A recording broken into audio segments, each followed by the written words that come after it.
안녕하세요. 법무법인 효인 대표 변호사 김재원입니다. 이번 시간부터 부동산 사기를 당하지 않으려면 나에게 어떤 탐욕부터 내려놓아라 하는 그런 주제로 말씀드리겠습니다. 아시다시피 사람의 욕심은 이제 끝이 없는 법이죠. 지금 가진 것만 해도 만족할 만한데 어떻게 하면 돈을 더 벌 수 있을까? 그것이 주식이든 금이든 부동산이든 코인이든 닥치는 대로 이제 투자하게 됩니다. 정상적인 투자는 바람직할 수 있지만 그야말로 비정상적인 투기를 하게 되는 게 문제입니다. 그런데 부자 되는 비율이 3%라고 합니다. 그래서 모든 투자에서 성공 확률이 3%도 되지 않는데 자신만은 예외라고 생각하고 97%의 실패 확률을 감수하고 불나방처럼 불 속으로 이제 뛰어드는 거죠.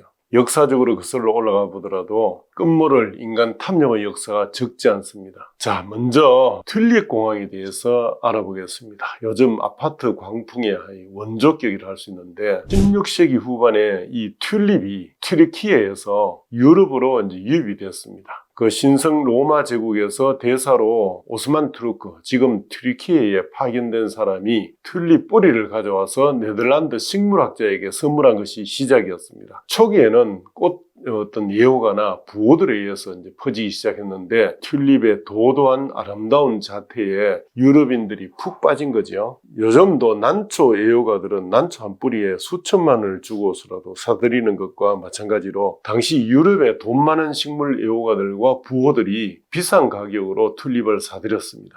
특히 튤립은 재배에 한계가 있었죠. 씨앗으로 이제 재배를 하게 되면 꽃을 피우는데 3년이나 7년 걸렸습니다. 그런데 뿌리로 이식하게 되면 바로 그 해에 꽃을 볼 수 있어서 뿌리를 구건이라는데 이 구건이 비싼 가격에 팔린 거죠. 게다가 식물학자들이 연구해서 바이러스에 의해서 400여 종의 변종을 만들었습니다. 그래서 모양과 색깔이 다양해졌죠. 돈 많은 사람들은 변종 중에서도 희귀종에 이제 주목하게 됐죠. 그러다 보니까 튤립마다 계급이 매겨졌습니다. 제일 좋은 것부터 황제, 총독, 제독, 장군이라는 이런 등급을 매겼고 그에 따라 큰 가격 차이를 보였다고 합니다. 1637년경에 네덜란드 알크마르 튤립 경매장에서는 황제 튤립 한 뿌리면 암스테르담에 있는 대저택을 살 수 있었고 황소 1000마리를 팔아가지고 튤립 뿌리 40개를 사고도 기뻐할 정도였다고 합니다. 이 귀족, 상인, 변호사에서부터 시종과 꿀뚝 청소부까지 모두가 튤립 시장에 가진 돈을 몽땅 쏟아붓게 됐죠. 급기야 프랑스 사람들까지 투자에 뛰어들었습니다.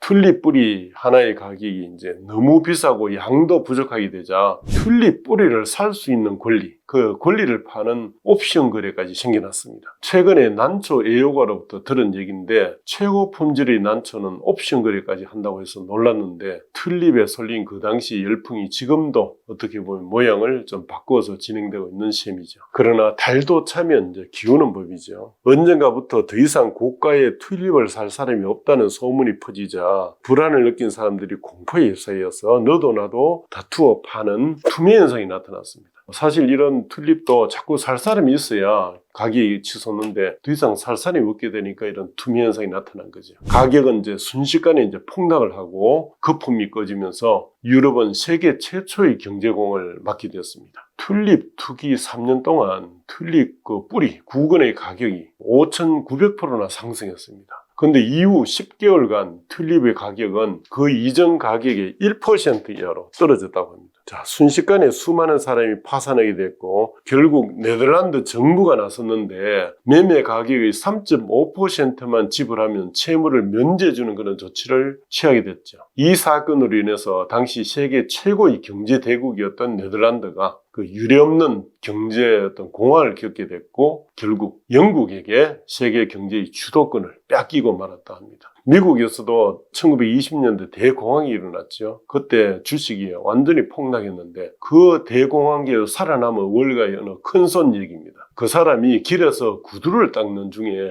그 구두 닦기 청년이 자기 주식 투자한 것에 막 열을 올리는 거예요. 이걸 보고 즉시 모든 자기가 보유하던 주식을 팔아치웠습니다. 그 덕분에 대공황을 이제 피해갈 수 있었다는 일화가 있습니다. 이미 시장에 주식을 살 만한 사람은 다 샀기 때문에 시장은 끝났다고 이제 판단한 거죠. 과거에 정권사 객장에서 이제 전광판을 보면서 주식을 거래하던 시절 얘기인데 그 정권사 객장 직원들도 아기를 업은 주부가 객장에 등장하면 시장이 끝났다고 판단한다는 그런 얘기도 있습니다. 가사를 챙기랴 아기를 키우랴 정신없는 주부까지 주식 매수 대열에 가시했다면 이미 주식은 끝났다고 본 거죠. 자, 그렇다면 지금 우리나라의 경우는 어떨까요?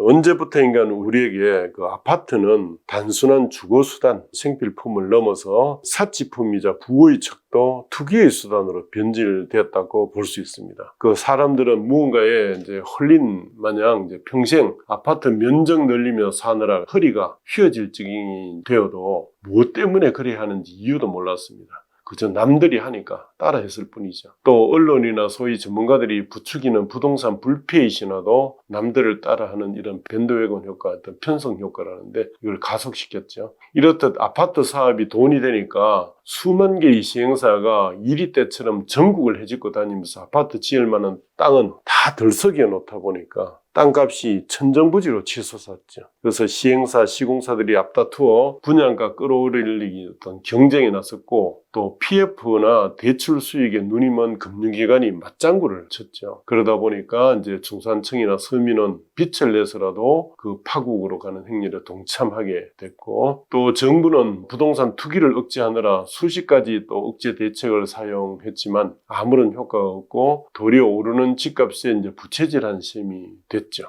이렇게 끝모르고 오를 듯한 어떤 분위기가 조성되자 소위 집 없는 서민이나 자금력 없는 청년들조차 영끌을 해서라도 동참하게 됐죠. 이처럼 현재 영끌하는 청년들은 튤립공황 시에 꿀뚝청소부나 미국 대공황기의 구두닦이 청년, 주식시장의 애기업은 가정주부나 다를 바 없다고 보여집니다. 그런데 지금 어떤가요? 모두가 눈앞의 이익만 쫓아 바벨탑을 쌓은 결과 빠져나올 수 없는 어떤 고통의 나락으로 떨어지고 있습니다. 경기 침체에다가 고금리에 아파트 가격이 폭락하고 미분양이 폭증하고 경매 물건이 쌓이고 그동안 어떤 부러움의 대상이었던 분양 로또 당첨자, 재건축 조합원, 시행사, 시공사, 대출 금융기관들이 부도와 파산의 위험에 이제 직면해서 불면의 밤을 보내는 날이 이제 급격히 이제 도래하고 있는 겁니다. 물론 일부 예외는 있습니다만. 자, 그런데 이런 일은 처음이 아니라 과거 IMF 환난 때 그리고 서브프라임 모기지 사태 때도 10년 주기로 한 번씩 경험했던 일이 반복되고 있습니다. 그런데 사람들은